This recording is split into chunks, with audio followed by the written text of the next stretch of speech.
Jail में बैठे हुए एक आदमी का इतना खौफ है हुकूमत को कि एक स्टेटमेंट मैं अभी आपको सुनाऊंगा वज़ीर कानून का, उससे आपको आइडिया हो जाएगा कि वो इमरान खान जिसका नाम पाकिस्तान के मीडिया पर लेना मना है, जिसकी तस्वीर नहीं दिखाई जा सकती, वो आज भी हुकूमत के आसाब पर कितना सवार है। पाकिस्तान का कोई टीवी टॉक शो, पाकिस्तान के अंदर कोई न्यूज़ बुलेटिन या पाकिस्तान के किसी भी अखबार का फ्रंट पेज पाकिस्तान तहरीक इंसाफ की खबर के बगैर पूरा नहीं हो सकता। चाहे उनके खिलाफ दें, चाहे उनके हक में दें, चाहे उनका स्टेटमेंट बताएं या ना बताएं, तहरीक इंसाफ एक इतनी बड़ी हकीकत बन जाएगी या इमरान खान एक इतनी बड़ी हकीकत इस मुल्क की सियासत की बन जाएंगे, इसका किसी को अंदाजा भी नहीं था। और जिस वक्त इमरान खान को इक़्तिदार से अलग किया गया 10 अप्रैल 2022 को, उस वक्त तो बिल्कुल लोगों को अंदाजा नहीं था और सबको यह लगता था कि शायद ये आहिस्ता आहिस्ता खत्म हो जाएंगे, लेकिन उनकी ताकत में बहुत इजाफा हो गया। वैसे तो सारी ताकत अल्लाह ताला की है और अल्लाह जिसे चाहे नवाज दे। इमरान खान साहब ने एक स्टेटमेंट दिया, यहां से बात शुरू होती है। उन्होंने कहा, खत लिखने वाले जजेस को सलाम पेश करता हूं, ख्वाहिश थी कि फुल कोर्ट इसकी समाअत करता, 7 जजेस का बेंच कमीशन से बेहतर है। शौकत अजीज सदीकी या इससे भी पहले की तहकीकात करें।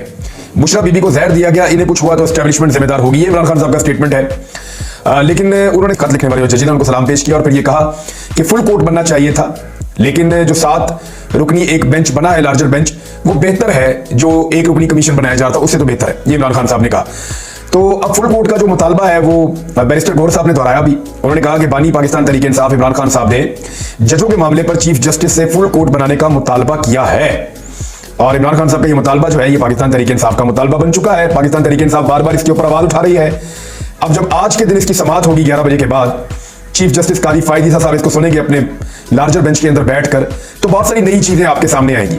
एक तो नुकता उठाया जाएगा कि ये इस्लामाबाद हाई कोर्ट में जजेस को जो लेटर मौसूल हुए, जिनके अंदर एक मखसूस किस्म का मशकूक पाउडर मौजूद था, जिसके बारे में कवी राय ये है कि शायद वो एंथ्राक्स का एक पाउडर है। ये एक आप इसको बायोलॉजिकल वेपन भी कह सकते हैं। 2001 में ये अमेरिका के अंदर डाक के जरिए पहुंचाया गया था कई लोगों तक, उनमें बहुत सारे लोगों को एलर्जीज हो गई थी और 5 लोग उससे मर भी गए थे उस वक्त।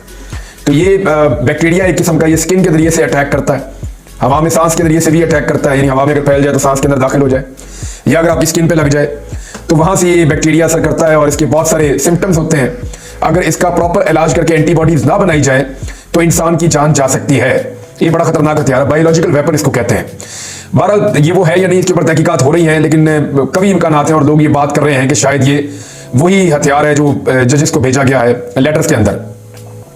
इसमें डराने वाला एक निशान भी मौजूद है, यानी ये जो दरखास्त गुजार करके खातून का नाम लिखा हुआ है, रेशम खातून और वकार हुसैन, लेकिन मुख्तलिफ जजेस के नाम के ऊपर ये भेजा गया। 8 जजेस हैं इस्लामाबाद हाई कोर्ट के, उनके नाम के ऊपर ये लेटर मौसूल होता है, लेकिन उसके साथ एक निशान भी मौजूद है जो खौफजदा करने वाला, डराने वाला, धमकी अमीर एक निशान है। और ये निशान आप देख सकते हैं अपनी स्क्रीन पे, ये इस तरह का निशान है। इस्लामाबाद हाई कोर्ट के जजेस को धमकी अमीर खत मौसूल होने का एक मुकदमा भी दर्ज कर लिया गया है। अब कल इसके ऊपर इमरान खान साहब का जब भी स्टेटमेंट आएगा वो भी इसके ऊपर अपनी राय जरूर देंगे, लेकिन सुप्रीम कोर्ट ऑफ पाकिस्तान में जब आज ये केस लगेगा तो इस केस के अंदर जरूर इस मामले को, इसकी निशानदेही की जाएगी। कुछ लोग ये कह रहे हैं कि ये मौजूदा सूरत-ए-हाल से फायदा उठाने के लिए किसी तीसरे फरीक की साजिश है। कुछ लोग जो है वो ये कह रहे हैं कि इस मामले को फ्लेयर अप करने की एक साजिश है, जजेस के खत के मामले को, इसको और भड़काने की एक साजिश है। कुछ लोग ये कह रहे हैं कि जजेस को धमकाने की एक ये साजिश है। और कुछ लोग सोशल मीडिया पे ये बात जरूर कर रहे हैं और बड़े वसूख के साथ कर रहे हैं कि इस सारे मामले को तवज्जो हटाने के लिए या इसको एक नया रुख देने के लिए ये एक हरकत की गई है। अब डिपेंड करता है कि आज सुप्रीम कोर्ट ऑफ पाकिस्तान इस मामले को कितना उठाती है। अगर सुप्रीम कोर्ट ऑफ पाकिस्तान इस मामले को ज्यादा उठाती है और इसी मामले के ऊपर ज्यादा स्टिक रहती है तो एक नई सिचुएशन बनेगी और आपको अंदाजा करना आसान हो जाएगा कि एक्चुअली ये कैसे हुआ और सुप्रीम कोर्ट इसको कैसे देख रही है। इसके ऊपर इंक्वायरी भी होनी चाहिए। पाकिस्तान तहरीक इंसाफ ने इसके ऊपर एक मौक़िफ़ ले लिया है। धमकी अमेज खतूत का मकसद जजेस को जुडिशल काउंसिल में भेजी गई शिकायत से पीछे हटाना है। यानी जो 6 जजेस ने शिकायत लिखकर जुडिशल काउंसिल को भेजी है उसके ऊपर यह मौक़िफ़ लिया पाकिस्तान तहरीक इंसाफ ने कि ये जो खत भेजा गया है धमकी अमेज, इसका मकसद सिर्फ यह है कि जजेस को धमकाया जाए और उन्हें सुप्रीम जुडिशल काउंसिल को भिजवाए गए खत से दस्तबरदार करवा दिया जाए। यह पाकिस्तान तहरीक इंसाफ के तर्जुमान ने मौक़िफ़ दिया है। और साथ ही उन्होंने कहा कि इस्लामाबाद हाई कोर्ट के खत तहरीर करने वाले 6 जजेस और उनके अहले खाना की सलामती के लिए खसूसी इक़दामात फौरी तौर पर उठाए जाएं। और साथ ही उन्होंने ये कहा कि इन खतूत की तरसील के बाद अदलिया में मुदाखलत के मामले की फैसला कुन तहकीकात और कार्रवाई की जरूरत कई गुना बढ़ गई है। एलामिया में यह भी कहा गया कि मुदाखलत और बदमाशी के मौसर तदारुक और अदलिया को ऐसे खतरात से महफूज बनाने के लिए चीफ जस्टिस ऑफ पाकिस्तान मामले को बिला ताखीर फुल कोर्ट के सपुर्द करेंगे। इमरान खान साहब का वही वाला मुतालबा है। अच्छा, इमरान खान साहब ने जब कहा जजेस के बारे में कि मैं इन जजेस को सलाम पेश करता हूं तो हुकूमत का फिर रद्द और उसके ऊपर आया। वजीर कानून कहते हैं कि जजेस मामले पर इमरान खान का बयान सुप्रीम कोर्ट आज खुद नोटिस को सियासत की नजर करने की मजमूम कोशिश है। मामला यह है, वजीर कानून साहब के सुप्रीम कोर्ट ऑफ पाकिस्तान ने तो आज खुद नोटिस लिया तब जब हालात हाथ से निकल गए, वरना आपकी हुकूमत ने और आपने सुप्रीम कोर्ट ऑफ पाकिस्तान के जजेस के साथ मिलकर एक मीटिंग की और वहां पे इस मामले पर मट्टी डालने के लिए एक रुकनी टुथलेस किस्म का एक ऐसा कमीशन बना दिया था जिससे कभी इंसाफ की तवक्को नहीं की जा सकती थी।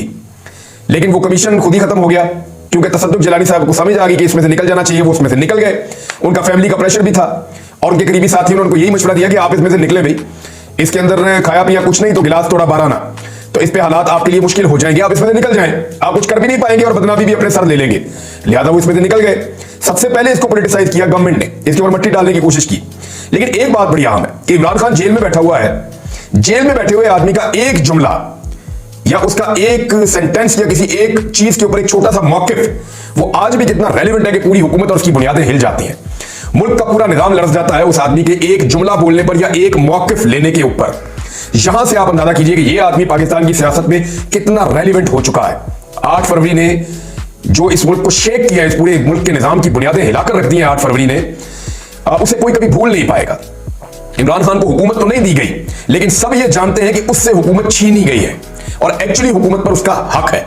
तो अब उससे खाइफ रहेंगे सब, उसके एक एक जुमले से डरेंगे और ये चीजें होती रहेंगी। हम इन चीजों को देखते रहेंगे आने वाले दिनों में भी। इमरान खान साहब के ऊपर 4 मुकदमात हैं इस वक्त। मैं तो आपको क्लियर कर दूं, जो 4 मुकदमात से निकलते हैं तो वो बाहर आ जाते हैं। एक तो खत्म हो गया तोशाखाना वाला, और इद्दत में निकाह वाला भी आप खत्म समझें। 2 मुकदमात तो उड़ गए। अलकादर ट्रस्ट वाले मुकदमे में मैं आपको एक चीज बताना चाहता हूं। उसके अंदर एक स्टेटमेंट है जो बैरिस्टर गौर साहब ने दिया है, और क्योंकि वो इन केसेस को देख रहे हैं तो उन्होंने कहा कि 190 मिलियन पाउंड में जो केस बनाया गया अलकादर ट्रस्ट का, इसमें गवाहान ने तस्लीम किया है कि चेयरमैन पाकिस्तान तहरीक इंसाफ जो बानी पीटीआई है इमरान खान साहब और बुशरा बीबी, इन्होंने कोई फायदा नहीं लिया। यानी जो गवाहान है जिनको पेश किया गया इस मुकदमे में, उन्होंने खुद आकर इंकशाफ किया कि इन्होंने कोई माली फायदा नहीं लिया। तोशाखाना में भी तस्लीम कर दिया गया कि बानी पीटीआई का केस बेबुनियाद है। अब उन्होंने कहा जी खुद गवाह आके बता रहे हैं कि किसी किस्म का इनके ऊपर केस नहीं है, लिहाजा ये केस भी अब आप समझेंगे खत्म हो जाएगा। क्योंकि अलकादर का ट्रस्ट का जो केस है वो बहुत ही अजीब है। जमीन वहीं पे मौजूद है, ट्रस्ट वहीं पे मौजूद है, सारा कुछ अपनी जगह पे मौजूद है। 1 रुपया ना किसी ने अकाउंट में निकाला और ना कहीं इस्तेमाल किया, कोई उसका बेनिफिशियरी है ही नहीं। तो उसके अंदर तो कोई अगर फायदा उठाएगा तो किसी के ऊपर मुकदमा बनेगा ना। तो अलकादर ट्रस्ट वाला केस भी उड़ जाएगा। रह गया बाकी एक केस, और ये जो एक केस बाकी बचा है ये साइफर वाला मुकदमा है।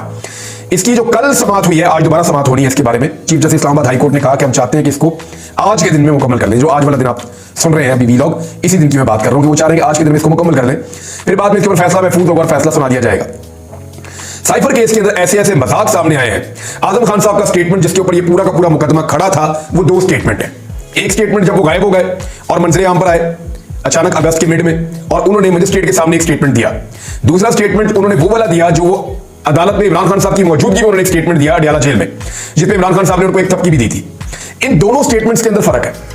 एक गवाह के जब 2 बयान के अंदर फर्क है, और दूसरा बयान उन्होंने अदालत के रूबरू उस वक्त दिया जब वहां पे मुल्जिम इमरान खान और बाकी लोग शाह महमूद कुरैशी साहब वगैरह मौजूद थे। और फिर इसके अंदर और बहुत सारी ट्रायल के अंदर जो है वो कबाहतें हैं, बहुत सारी जल्दबाजियां हैं, बहुत सारी गलतियां हैं, बहुत सारी उजलत है। वो एक एक करके सारी चीजें सामने आ रही हैं। और सलमान सफदर साहब को जिस तरह उन्होंने ये मुकदमा लड़ा है, यानी मेरे ख्याल में सलमान सफदर साहब ने बहुत बड़े बड़े मुकदमा लड़े होंगे अपनी लाइफ में, बड़े मकबूल वकील हैं, पाकिस्तान के जो टॉप के चंद वकला हैं उनमें इनका शुमार होता है, बड़े शानदार वकील हैं। लेकिन उन्होंने जो अपनी वकालत की एक एक्सट्रीम है वो इस केस के अंदर अप्लाई की है साइफर वाले मुकदमे में, और जैसे उन्होंने इस केस को उड़ाकर रख दिया है, मुझे नहीं लगता कि अदालत किसी भी सूरत इमरान खान साहब को इसमें सजा दे सकती है। अब ये केस में इमरान खान साहब फारिग होते हैं तो फिर वो घर आ सकते हैं। अब बहुत मुमकिन है कि ईद से पहले उनकी रिहाई हो जाए, क्योंकि बहुत सारे वकला इसका दावा भी कर रहे हैं कि ईद से पहले इमरान खान साहब अपने घर आ जाएंगे। लेकिन अगर ईद से पहले इमरान खान साहब अपने घर नहीं आते तो फिर भी ये 4 केसेस खत्म हो जाएंगे। फिर सिर्फ लिंगर ऑन करना है, फिर सिर्फ लटका कर रखना है कि किसी तरह भी पाकिस्तान तहरीक इंसाफ के बानी चेयरमैन इमरान खान को ज्यादा टाइम तक जेल के अंदर रखा जाए। तो फिर इमरान खान साहब की अपनी असेसमेंट है कि कब तक निजाम उनको अंदर रखना चाहता है। वो कहते हैं कि 5-6 महीने भी लग सकते हैं, मैक्सिमम मुझे इतना अंदर रखा जा सकता है, और उसके लिए वो ज़हनी तौर पे तैयार है। उन्हें किसी तरह की प्रॉब्लम नहीं है। वो कहते खैर है, अगर रहना भी पड़े तो मैं रह लूंगा जेल में। सेनेट का इलेक्शन जनाब मुकम्मल कर दिया गया है। खैबर पख्तूनख्वा की 11 सीटें जो है वहां पे इलेक्शन नहीं हो सका, बाकी जगहों पे इलेक्शन करवा लिया गया है। फैसल वाडा हैरत अंगेज तौर पे आजाद उम्मीदवार सेनेटर मुंतखब हो गए हैं। अब आप समझ जाए वो कैसे मुंतखब हुए हैं। ये वो फैसल वाडा है जिनको पहले सेनेटर सीट से हटा दिया गया था, फिर इन्होंने एकदम पैंतरा बदला और फिर ये एक अलग साइड पर जाकर खड़े हो गए, इमरान खान साहब के खिलाफ हो गए। और उसके बाद फिर हमने देखा कि फैसल वाडा साहब की सारी चीजें लाइन पे आती गई, फिर फैसल वाडा साहब आजाद खड़े होते हैं सेनेटर के लिए और उसके बाद वो सेनेटर बन भी जाते हैं। तो ये इस तरह जादू पाकिस्तान में होता है। फैसल वाडा साहब को बहुत मुबारक हो कि एक जादू से वो सेनेटर बन गए हैं। दूसरी जानिब एक जो बड़ी तहरीक पाकिस्तान तहरीक इंसाफ तैयार कर रही है, ये सियासी जमातों के साथ जो एक ग्रैंड अलायंस तश्कील दिया जा रहा है, जिसके बारे में मैं चंद दिनों से आपको बता रहा हूं। इसमें महमूद अचकजई सरबराह होंगे पाकिस्तान तहरीक इंसाफ की जानिब से। ये इनकी ये हो चुकी है मुशावरत आपस में। ये एक ग्रैंड अलायंस बनाया जा रहा है। इसमें बहुत सारी जमातें इंटीरियर सिंध की शामिल होंगी, बलूचिस्तान की जमातें इसके अंदर शामिल होंगी और अपोजिशन की 5 जमातों का ग्रैंड अलायंस के हवाले से इजलास हुआ था। इसमें जमात इस्लामी से लियाकत बलोच थे, पख्तूनख्वा मिली अवामी पार्टी के महमूद अचकजई थे, बलूचिस्तान नेशनल पार्टी के अख्तर बेंगल थे, तहरीक इंसाफ के चेयरमैन गौर खान थे, मजलिस वहादतुल मुस्लिमीन के सरबराह अल्लामा राजा नासिर अब्बास भी इसमें शरीक थे। और अब जो है वो एक अलायंस बनाया जा रहा है। इंटीरियर सिंध की कुछ पार्टियां वो भी इसके अंदर शामिल हो जाएंगी। तो आने वाले दिनों में हुकूमत के लिए एक एहतजाजी तहरीक का सामना करना लाज़िम मलज़ूम है। अली अमीन गंडापुर ने एक मरतबा फिर क्लियर किया है कि हमारी जो मखसूस नशिस्तें हैं उस पर किसी और को नाजायज तौर पर हलफ नहीं लेने देंगे। ये बहुत क्लियरली उन्होंने कहा।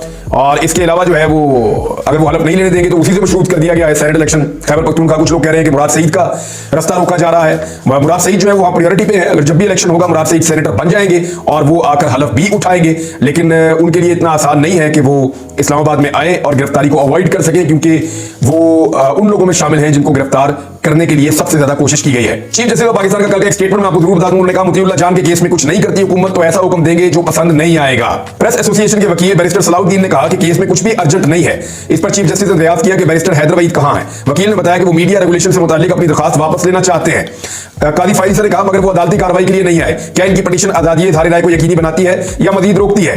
इनके केस में दरखास्त गुजार कौन थे? 2022 से यह दरखास्त किस बुनियाद पर दायर थी? क्या इनका मकसद पूरा हो गया है? अपनी जब बात जारी रखते हुए चीफ जस्टिस ने कहा कि दरखास्त गुजारों में कोई चकवाल का था, कोई इस्लामाबाद का, कौन सा मुश्तरका मफाद था जो इन दरखास्त गुजारों को साथ लाया था। देखिए, जो मुकदमा बाकी साफियों पर हुए ना, वो भी पाकिस्तान के मुख्तलिफ शहरों में हुए थे और धड़ाधड़ हुए थे।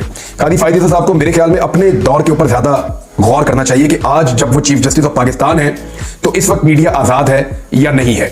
बहुत अच्छी बात है, वो मोतीउल्लाह जान साहब को इंसाफ दिलाना चाहते हैं, बाकी सहाफियों को इंसाफ दिलाना चाहते हैं, हमने भी उनके लिए आवाज उठाई है। लेकिन इस वक्त जो जुल्म और जबर हो रहा है मीडिया पे, जिस किस्म की पाबंदियां हैं, उनको भी कादी फाइज साहब को देखना चाहिए। अब तक इतना ही, अपना ख्याल रखिएगा, अपने चैनल का भी अल्लाह हाफ़िज़।